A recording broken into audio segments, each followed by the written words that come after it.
Namaste and welcome to Dragonfly Cookery and Knives. This is video number 3 in our series of how to do your repairs on your cracked kukri handles. This is going to be a video that's just going to be about the supplies. Now I'm going to talk about the budget that you need for purchasing your supplies, some things that are suggested that you could repurpose to use that you don't have to go out and buy, that you may already have in your workshop, garage, or home. Also, I'm going to talk about what you're going to need for field repair. And that goes from a permanent fix to a temporary fix when you're out in the field. Now, any of these supplies can be used to get different results. For instance, if I wanted to use a Gorilla everyday type of glue that works on everything, including wood, I could do a permanent fix to a cracked wood handle, but it won't aesthetically look really great. It'll either dry white or it'll dry clear and have a sheen to it, so you'll always see where that crack is. Plus, it's not very, it doesn't work well with stains and dyes, so you won't be able to stain it, but you'll have a permanent fix. Now, if you're a guy or gal who uses your tools a lot and you don't care what they look like, you just want to make sure that they work and they're functional and your handle's not going to fall apart out in the field while in use, then this type of fix is pretty much all you'll need, with the exception of maybe some sandpaper and a couple other things. But it will definitely mend the crack in your handle. However, what I'm going to try to do is take you to the point where you're going to be able to do a home repair on your kukri and do a museum quality. In other words, what I mean by that is I have an antique kukri here. This one is a Sarapati. It's one of my favorite antiques that I have, but it has a cracked handle. I will be doing a repair on this in demonstration, and the reason is I want to mend this crack. I want to be able to use this kukri, and I also want to restore its value. When you have an antique piece like this with a crack in it, it's not going to be as valuable as a piece that you've acquired that doesn't have a crack. It might have a chip or something, but that chip isn't going to be as bad as that crack. This hoe happens to have a really great handle on it, except for this crack. There's really no dings or chips on it, so this is worth really trying to bring to restoration. Well, the type of restoration I want to take this to is to where you won't even know that that crack ever existed. So when you're trying to get that kind of result, you're going to need some very specific materials. So with that, let me get into this because I don't want it to be long, and hopefully we're going to be able to cover all these materials. It's not really a lot. It's just I'm giving you a variety so you have choices that you know what materials will fit and apply. First and foremost, for me to get that museum quality, what I like the most is I like wood fillers. This is Minwax. The tube of this is it's less than $10, like probably about $6 to $8, and it's really great. This is a stainable wood filler. It's outdoor, indoor use, and this does a great job. Elmer's also makes the same product, same type of product. It's just as good. The only problem is that this in the tube form comes out easier out of the tube than the Elmer's does. Both of them make it in a can, and for the Elmer's I recommend getting the can over the tube. The tube you're going to have to, once you take the cap off, you're going to want to cut it really pretty close to where the where your grooves are, your screw grooves are for the cap. And that's because you're going to really have to work this hard to get it out. Another thing is that if it dries really hard. You're going to have to try to take it out. And I don't know what happened with Elmer's on this particular product, but they did a great job with the filler inside, but the tube that it's in, I don't know what the answer is. Make the filler a little bit softer or more fluid, but you don't want to change the quality, and it is a very good quality filler. Now, along the same lines of the fillers is wood glues. This is Gorilla Wood Glue Ultimate. It's waterproof, so this is great for if you get a smaller bottle of this, carrying it in your field kit. But it's also good for your home repairs. It's made for glue. So it's sandable to a very large degree. It's stainable. However, it is a glue, so it will have a little bit of a shine to it.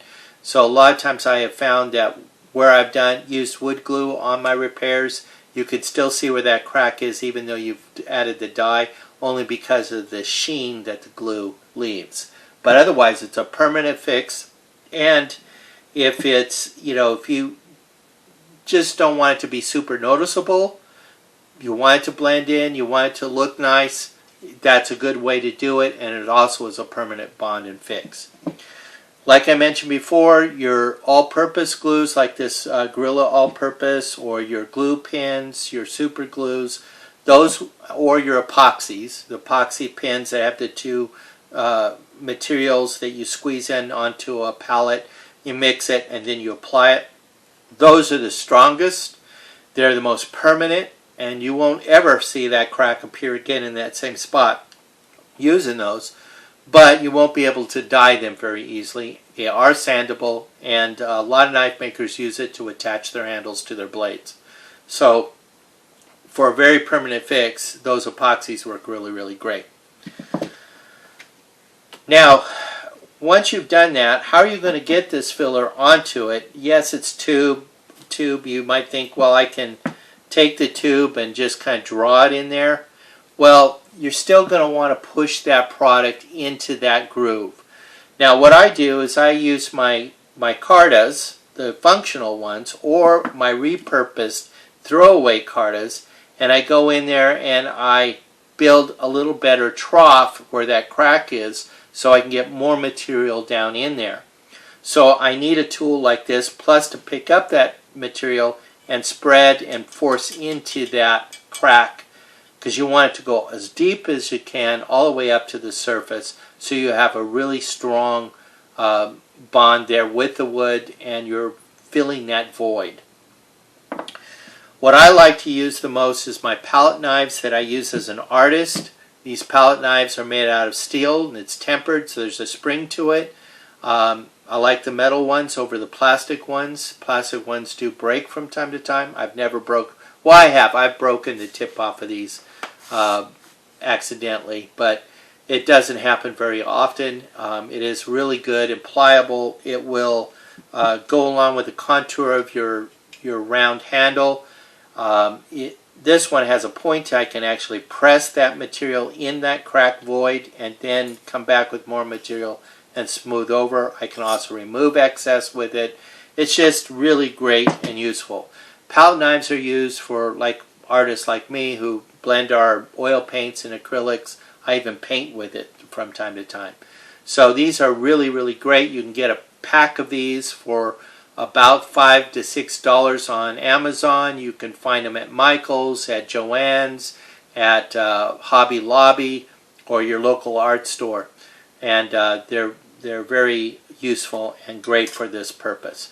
You can use popsicle sticks, which is keeping your budget down nice and low. Just repurpose your popsicle sticks.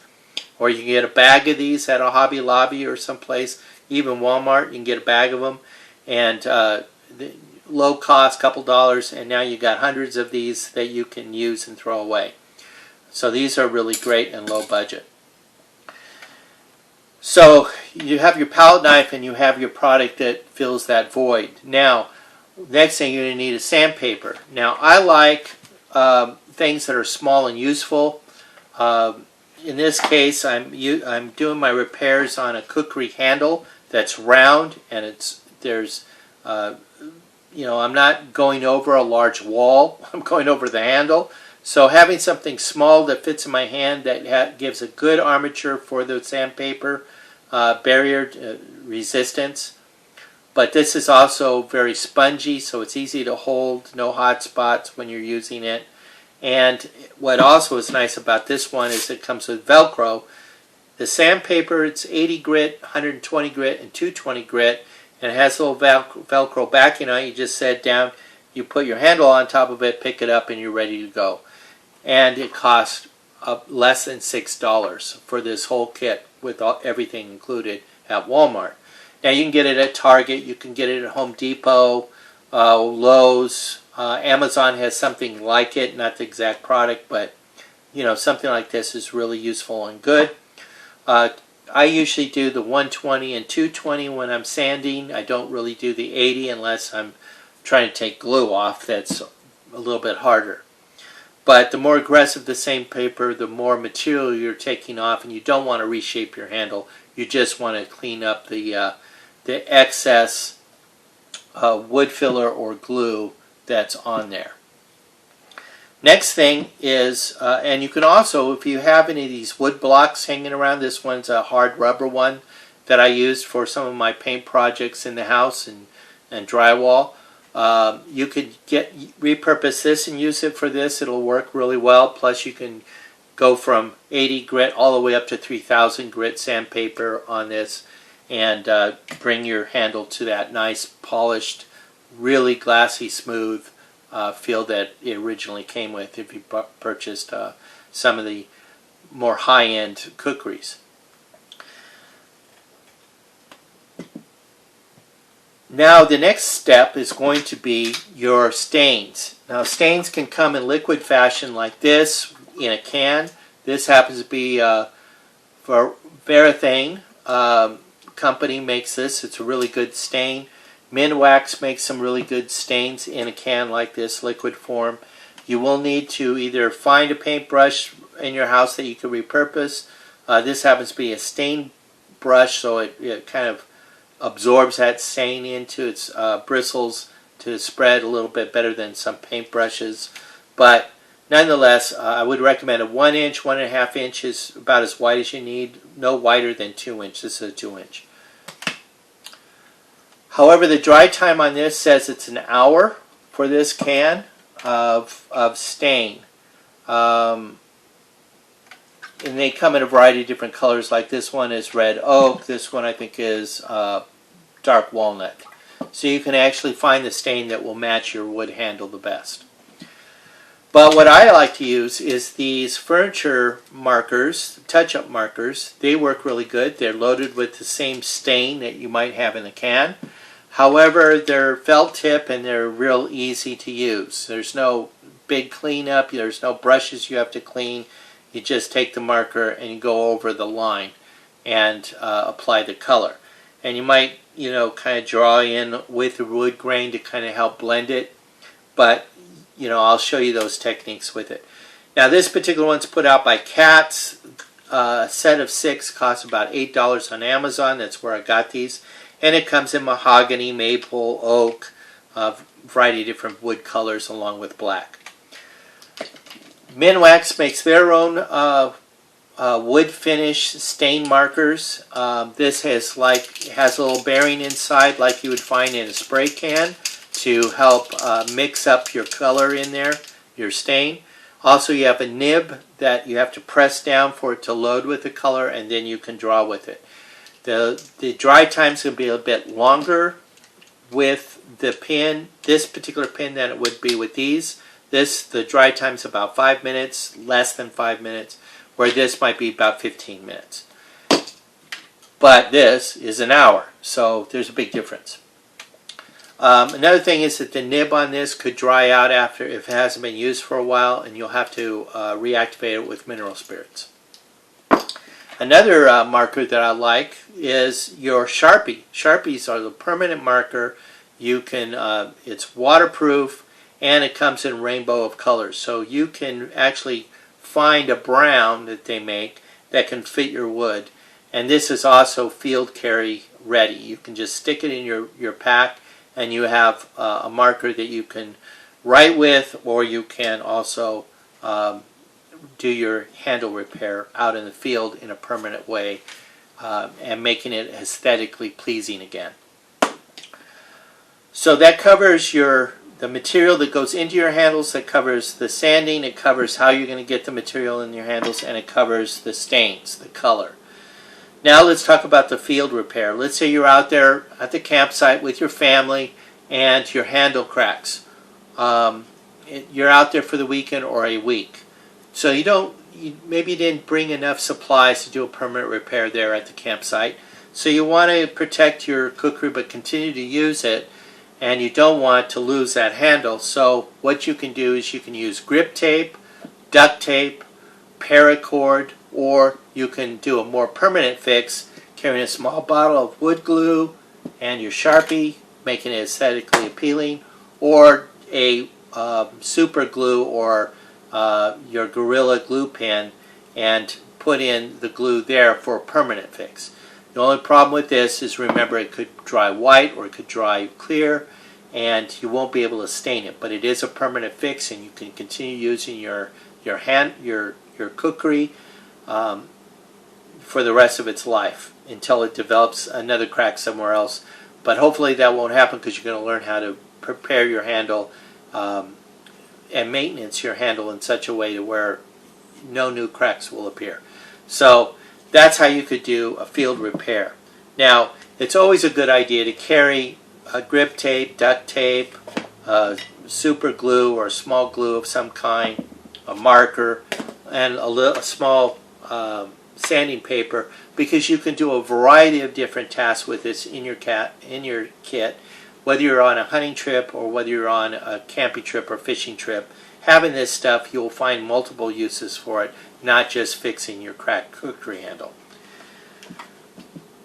With all that being said, now let's talk about some preventative things for yourself that you may be able to have lying around the house. You may already have some gloves. Since we're coming out of this COVID crisis, you guys probably have a box of these gloves. This is great for keeping the stains off your hands and the glues off your hands. It also is great for, putting your hands on the cutting edge of the blade without putting your fingerprints and your own grease of your fingers into the blade, which can etch the blade. I also carry microcloths with me in my kit. I also carry the microcloths, or keep them in my shop. They're great. They don't leave any fibers on the stuff that you're cleaning or putting oils on or whatever, and they're washable. If you don't have those, or you prefer using the paper shop cloths, those work good too. Then also, you're not dealing with something with a lot of toxic fumes, with the exception of maybe some of the stains might have an odor. If so, then wearing a face mask like this paper painter's mask works really good, or you can repurpose your mask that you've been wearing during the COVID crisis. Along with that, because you are dealing with stains that can get on your hands and glues, and I'm a person who always goes to my face. As an artist, I end up wearing more paint than I have on my canvas, and that includes my hair, my face, my clothes. I'm a mess when I paint. I really get into it. But having good type of eye protection is very important too, because you don't want to introduce these stains or the glues to your eyes. So wearing these, and you can get goggles like this for less than $5. Or you can wear your glasses, and the glasses are good too. So that pretty much covers all the supplies you're going to need. If you just get what I recommend with your wood filler and your pen, whether it be Sharpie or one of the Midwax pens, and your little sandpaper pack, and your palette knife, you're talking less than $30 right here, probably closer to $25. You start adding wood glues or tape for your field kit, or maybe some other color pens, then your price is going to go up a little bit. But you should be able to get most of the supplies that I have shown you here for less than $60 if you got it all. And if you got just some of it, we're talking about a $40 budget. So as you can tell, it's going to cost you more in time and patience than it will in actual money. Thank you very much for watching this. Please like and subscribe on my YouTube page. And subscribe. I want to emphasize that, because that way you'll get any new videos that I come up with. Also, you'll be able to follow series like this that I do. Leave any comments, questions, or suggestions there. I do read those and respond to them. And also visit my Facebook page at Blue Dragonfly Trading Post, where you can leave comments, questions, and suggestions there as well. And by all means, visit our website at Dragonfly Kukri and Knives, where you can find quality, handmade, custom-made kukri from Nepal. Thank you very much for watching. Stay tuned for video number 4. Namaste. God bless. Thank you.